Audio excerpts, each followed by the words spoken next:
What's good, YouTube? It's your boy Charles Enoch. Y'all already know we back with another Invest in Myself episode. My intros never get boring, right? Go ahead and run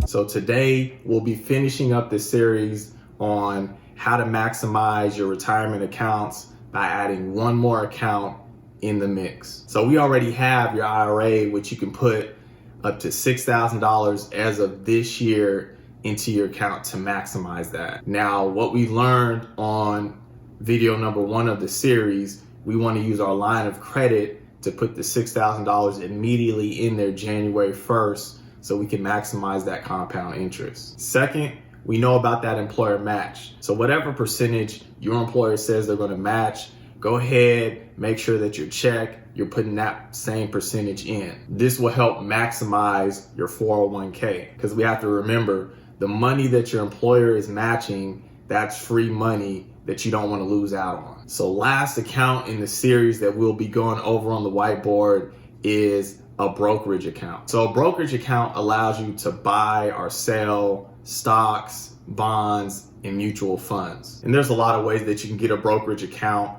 Some of the simplest platforms that do have it would be like Webull or Robinhood. So when you set up your brokerage account, the remaining cash flow that you have every month, you're going to be wanting to put that cash flow into the brokerage account. Now, I'm not going to be going over which brokerage account you should get, how you should be investing in stocks, bonds, whatever that case is. You're going to have to do your own research. But I will show you how all three of these accounts, the 401k, the IRA, and a brokerage account, can work as a trifecta, as a nest egg. So when you do retire, you will have a lot of money in all three of these accounts. So you know, I have the whiteboard in the back, but before we even get down to that, I'm going to politely ask you guys, go ahead, smash that like button for me, make that thing turn blue. And if you're new to the channel, or you just haven't done so yet, go ahead, hit that subscribe button for me. So I appreciate anybody that takes the time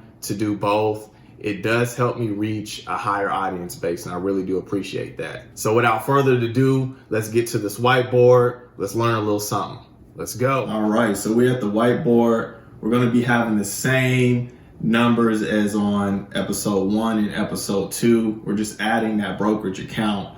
So let's just kind of go over the numbers again for those that may have not watched the first or second video. So we have the individual, the income is going to be $6,000. We do have a parentheses of $5,500.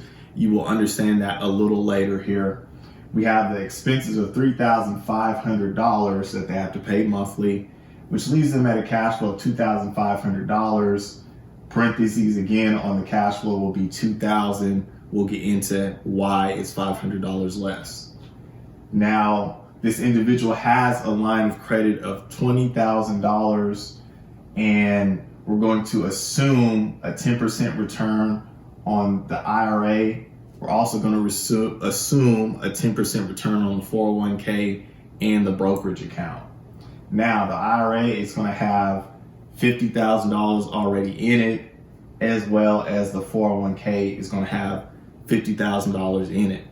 Now, $500 of this individual's income is going to go towards the 401k. So out of this individual's check, 500 of it automatically gets sent to the 401k before this individual even touches the check. So this is why we have a parentheses of $5,500 and the cash flow of only $2,000. All right, so we're on the other side of the board here. So we're going to pretend that it's January 1st, and this individual, they're going to use their line of credit, the $20,000 they have on their line of credit. They're going to pull out $6,000, and they're going to put that into their IRA account, which will make their IRA account $56,000. So they maxed out their account day 1 of the year. So that 10% is going to be growing as of January 1st, rather than you incrementally putting, let's say, $500 in until you max it out at the end of December. Now, since this individual has put $6,000 into the IRA, but they pulled it out of their line of credit. Remember, January 1st, the line of credit is going to be $6,000 that they owe onto their line of credit. Now, what this individual will be doing is they'll be pulling their income out. So however they get paid, let's say weekly, bi-weekly, monthly, they're going to use the $5,500. They're going to immediately put that into their line of credit to pay that basically almost all the way off and reduce the interest in the line of credit. Now, when they're putting that money into the line of credit, they're going to immediately take it out once they have to pay their expenses, the $3,500 of expenses. Now, the 401k, remember that we pulled $500 out, or the employer pulled $500 out, and it went straight toward the 401k. Now, employer's going to match the $500, and they're going to put $500 in there as well. So the 401k is going to have $51,000 by the end of the month. Now, since we don't have any extra cash flow, because all of it's going to be in the line of credit, the extra $2,000 will be into the line of credit. We can't put anything into our brokerage account because we don't have any extra money, basically. So for the end of January, we have $56,000 in our IRA, and then we're going to have $51,000 into the 401k. We're assuming it's going to give us that 10% return for the year. Now, we're going to move on to the month of February. So February, our IRA account is going to still have the $56,000 plus whatever interest has been accruing. We can't put anything else into the IRA account.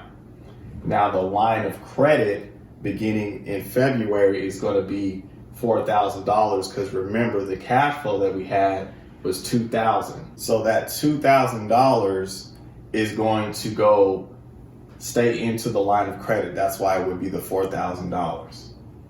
Now we're going to be doing that same process here. We're going to be using our income, the $5,500. We're going to throw that into the line of credit to pretty much pay it off. And then we're going to be using our expenses. We're going to pull it out once we have to pay our expenses. So with the $500 that's coming out automatically with the check, the employer is going to match that, and our 401k will be $52,000 plus any interest that would be accruing. Again, with the brokerage account, it is still going to be at a zero because we don't have any extra money to put in to the brokerage account because we're still trying to pay off that line of credit. All right, so we're on the month of March. So the month of March, we're going to look at the IRA. Again, that's going to be maxed out at $56,000 plus any interest that's accruing.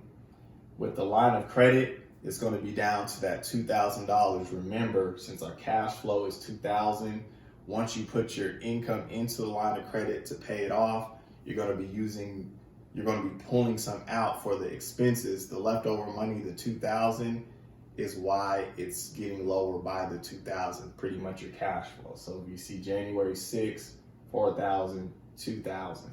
Now the 401k, since we're putting in the $500 and the employer's matching it, we're going to be at $53,000 plus any interest that's accruing on that $53,000. The brokerage account, we still can't put anything in there because we have to pay off the line of credit first. Once we get that cash flow, then we can start investing into our brokerage account. All right, so we're going to look at the month of April. And the month of April is where it gets interesting here because we're going to have some cash flow. So again, the IRA can't really touch it. We've already did what we needed to do with that, and it's just accruing that interest. With the line of credit, we do have it paid off in full, so we don't have to worry about that debt anymore. And again, if you haven't seen the video of how simple interest accrues, then you definitely want to watch it because we really didn't pay anything in interest in regards to borrowing the bank's money, in regards to how much money we're going to be getting back by putting that $6,000 into the IRA immediately January 1st. Now, we see the 401k, again, it's getting that $1,000 because we put 500 in, and the employer is matching it with their 500. So we're pretty much maximizing that out and getting our free money. Now, the interesting thing is, since we have $2,000 left over in cash flow, we're going to use that $2,000. We're going to put that into our brokerage account. Let's say we have like Robinhood or whatever the case may be. You may put it in like an index fund. Whatever it is, we're going to assume that it's going to get you a 10% interest for the year. So you're going to put that money, that cash flow, into your brokerage account. So it's going to be compounding the interest.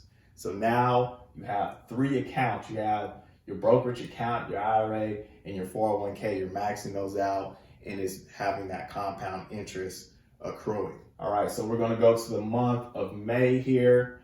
We see that the IRA, $56,000. Again, we can't touch it. We already maxed that out. Our line of credit's already zero. We paid that off. The 401k is growing by another $1,000. And then your brokerage account, you're putting that other $2,000 in it, and then you're investing in regards to the brokerage account. However your strategy is, again, we're just assuming that you're going to get the 10% interest accrual, and that the stock market and everything's doing good. So now you got $4,000 plus anything that's compounding and growing in regards to your investment. Now we go to the month of June, and it's going to be pretty much the same thing. Again, IRA is growing, 401k grows by another $1,000, and then you're putting another $2,000 in there. So we're not going to go over every month, but you do see the pattern on what's trending and what's going on here. So our brokerage account is growing by $2,000, basically our cash flow, plus the 10% interest that's compounding and accruing. IRA, we already maxed that out January 1st, so we're ahead of the game. And then the 401k, it's going to just be growing by $1,000 every single month, because you're putting your 500 in, the employer's putting their 500 in, and then we're getting that 10% accrual compound interest. So for the year, if we're looking at the trifecta and what we're going to be getting in regards to a return of that 10% interest rate, if we look at the IRA, at the end of the year, we're going to have $61,865. And for the 401k total, we're going to have $67,907.